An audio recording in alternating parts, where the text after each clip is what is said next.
Okay? Yep, go for it. So we're here to ask serious questions about the current chairman of Kent Wildlife Trust and his suitability for the role. This is not an attack on Kent Wildlife Trust or its employees, volunteers or members. We recognise and support what Kent Wildlife Trust does in terms of its worthy work to restore, save and enhance our natural heritage. But we are seeking clarity on ethical matters which have arisen and disputed information, principally in relation to past and present links which Kent Wildlife Trust chairman has with the blood sport of hare hunting with a pack of beagles known as beagling. Beagles are specially bred to run slower than a fleet-footed hare, but with an enhanced ability to follow the scent that a hunted hare leaves behind her as she tries to escape.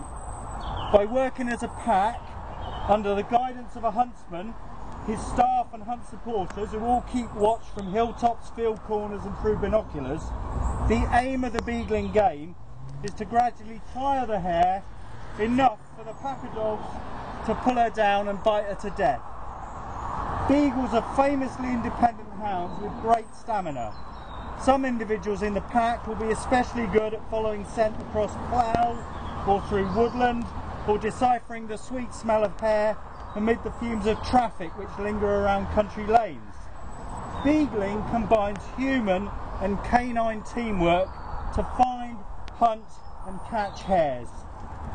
At the end of a hunt, when the beagles are tearing at their reward, it's traditional for the huntsman to step in amongst his charges with a knife and cut off the hare's ears, feet, tail and sometimes the head as trophies, to be mounted on plaques or stuffed in the pocket of the first person at the scene, to be smeared on the face of a child at his or her first kill, or given to the landowner as thanks. Thanks for permitting the beagles to hunt hares across their land for sport. I know that to the majority of decent, right-minded people, such things seem repulsive and bizarre, but this is beagling. Beagling is one of the most deliberately cruel blood sports in terms of animal suffering. Don't be fooled by the fancy dress and friendly little dogs.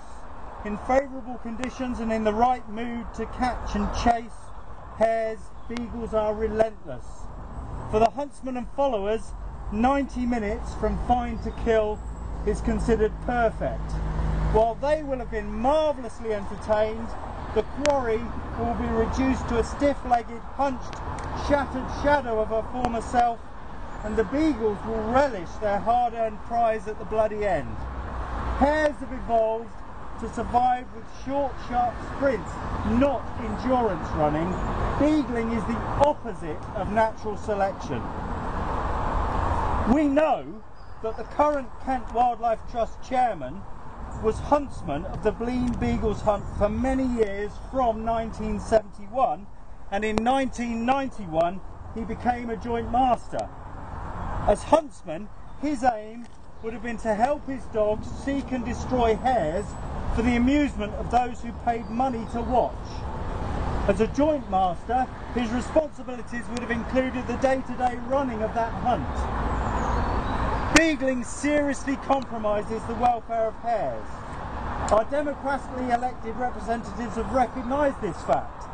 In November 2004, MPs voted to pass the Hunting Act and abolish beagling. During the season before the ban, the Blean Beagles killed 22 hares, and very unusually, they boasted in the sporting press of producing some fine sport. This included accounting for a very tired hare after a very fast half hour and catching another after a continuous non-stop chase over 2.5 miles. When hunting with hounds was banned, beagling didn't stop. Many hare hunts said that they were chasing a scent laid by a human runner, and they called this activity trail hunting. Trail hunting didn't exist before February the 18th, 2005, which was the day the Hunting Act came into force. Many people believe, as I do, that trail hunting is no more than a false alibi designed to create confusion and provide a cover for illegal hunting. And this is where the activities of the Kent Wildlife Trust chairman, Mike Bax, become disputed. They say that their chairman ceased to be involved with the Blean Beagles in 2005.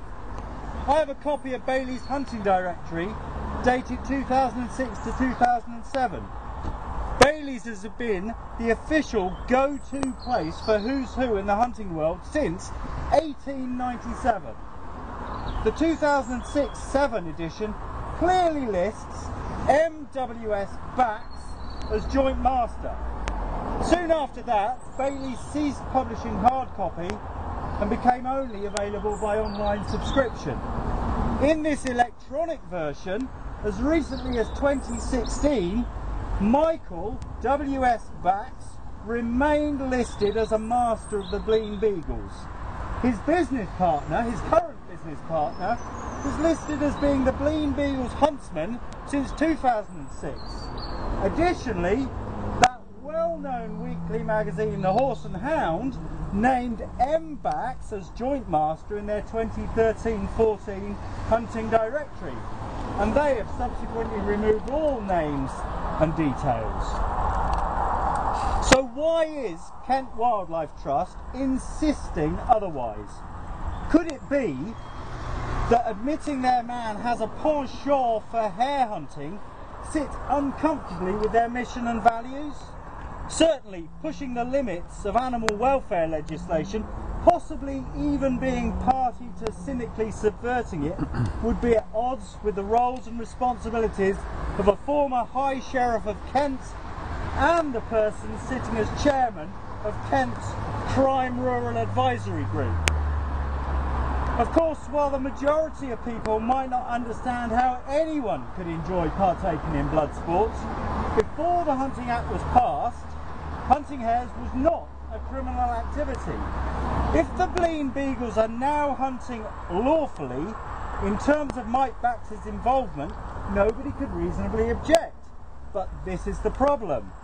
Beagling has long been a closed shop to outsiders, an activity which requires you to have references and referees to vouch on your behalf before you're allowed to join in. Beagling takes place mostly on remote or private land, which means it's virtually impossible to monitor. To the misinformed or uninitiated, it's easy to be misled or unaware about what's really going on, especially on those rare public relations exercises when outsiders or the press are invited to be present. For me, there are two big queries.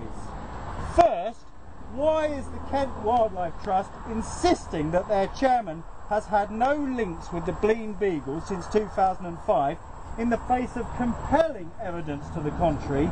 And secondly, are the Blean Beagles currently operating within the law? Until answers which stand up to proper scrutiny are provided on both counts and any consequences are dealt with, it seems perfectly reasonable to ask Mike Bax to step aside. Thank you. Nice one. Yeah, let me know.